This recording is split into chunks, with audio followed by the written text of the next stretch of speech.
Jezebel Ahab dynamic began with the Eve Adam dynamic, which was played and has played out over and over throughout our history as humans. For the majority, social evil happens by means of omission, not commission. If not confronting evil, okay, the Ahab spirit thereby allows and actually accommodates it. This principle is exactly what the late Dr. Martin Luther King Jr. alluded to when he said that evil triumphs not when bad men act badly, but rather when good men see evil and do nothing.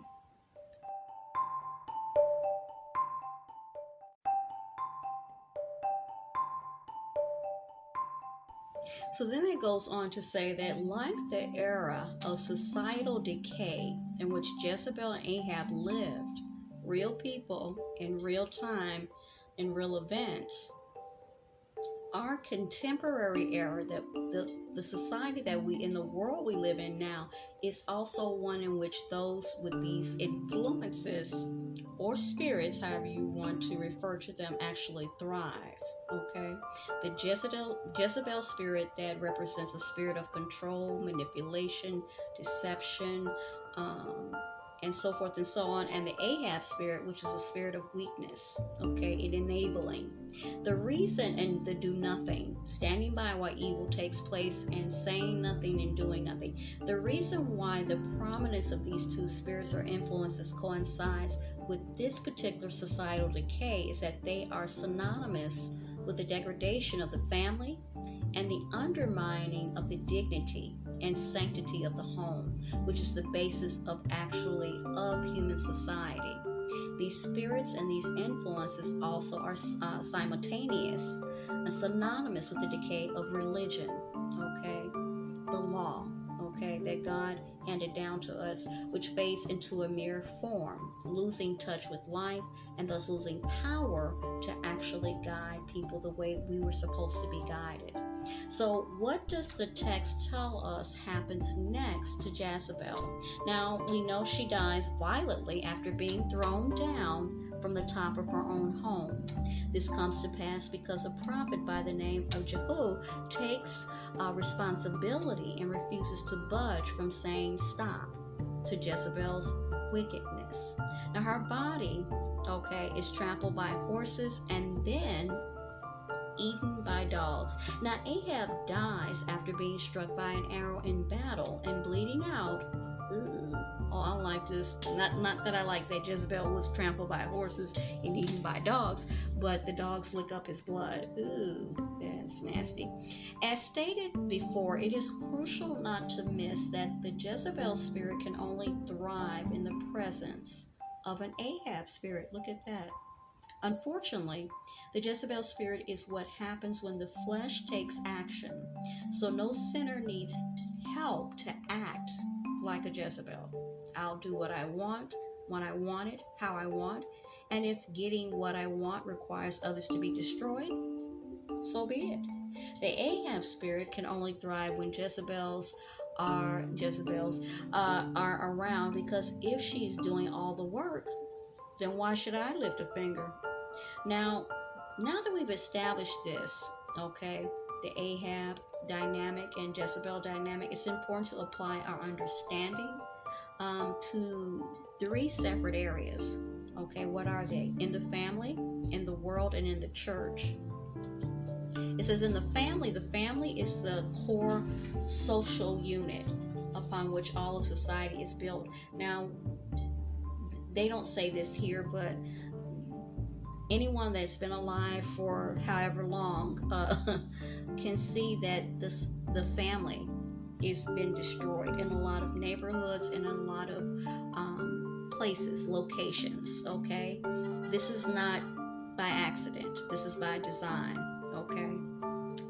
A lot of families are not together. They don't have a father, they don't have a mother. There are a lot of single parents. There's a lot of things, moving parts to this. This is not by coincidence. As Miss Mary says, there are no coincidences, and I have to agree with her. Okay, it's by design. family is the core. So in a family, the husband is called to be a faithful protector, and the wife is called to be the supportive nurturer. Okay, not to mean that her part is any less important. The mutual love and respect between the husband and the wife serves as the model by which to raise the children, okay, or to be raised up in the things of the Lord. I refer to it Ephesians 5:22 through Ephesians 6:4. So men are called to act like men. So this is something that I talk a lot of times with Miss Mary about, thinking about this society, let me go back. This society has totally made attempts, and they're being pretty effective in a way of blurring the line between what is a man and what is a woman, and carrying yourself in that fashion. What is a man? Okay, he's a protector. He has integrity. A woman, what is she is? She carries herself with beauty, grace. She has virtues. She has a brain. She's not just someone twerking and doing other things. Okay, she can be alluring. She can be a lot of other things, but she's not just one big female organ. Okay, and don't get me started. So there's a lot going on here. So when you blur the lines between certain things, it's just a hot mess. They don't say that here. That's just my take on it, okay, of a man. What is a man? When you look out into the world, okay, these things it's not good, okay? They say, and they go back to saying it's empowerment, it's this, it's that, it's the third one, the first, the second, and the third. But no, it is the actual disintegration of everything. It's what it is, okay? And people may hear me and may think that I'm, still people think that I am, making a big thing out of nothing, but it isn't, because if you really think about it, everything's falling apart. Okay, everything is literally falling apart, and you have to look at the causes. Remember, we've talked about this before, cause and effect. For those of you who may not believe in religion, but you do believe in science and the laws of gravity and logic, okay? Why is everything falling apart? Cause and effect. For everything, there's a cause, and those are the effects, okay? So it says, wow.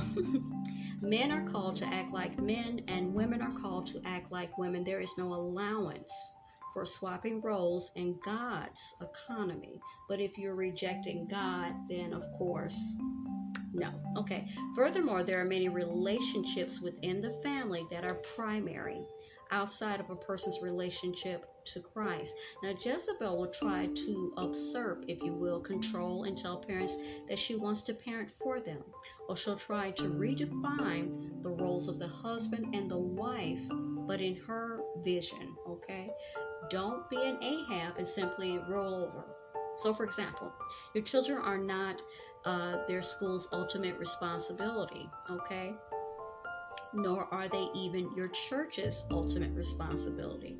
The government certainly is not a co-parent with you.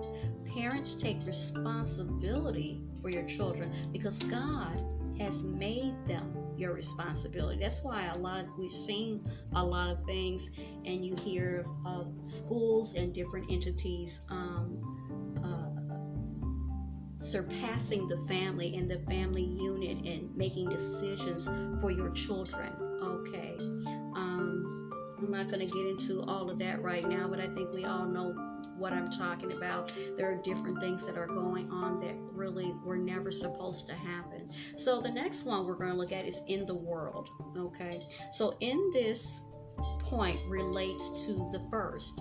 In the West, in the last 2 years, what we have seen is an explosion of this particular Jezebel influence or spirit. Secular authorities have used crises to tell citizens what they should do with their own health and with their own children's health. Oh, I think they might be touching on it. How they should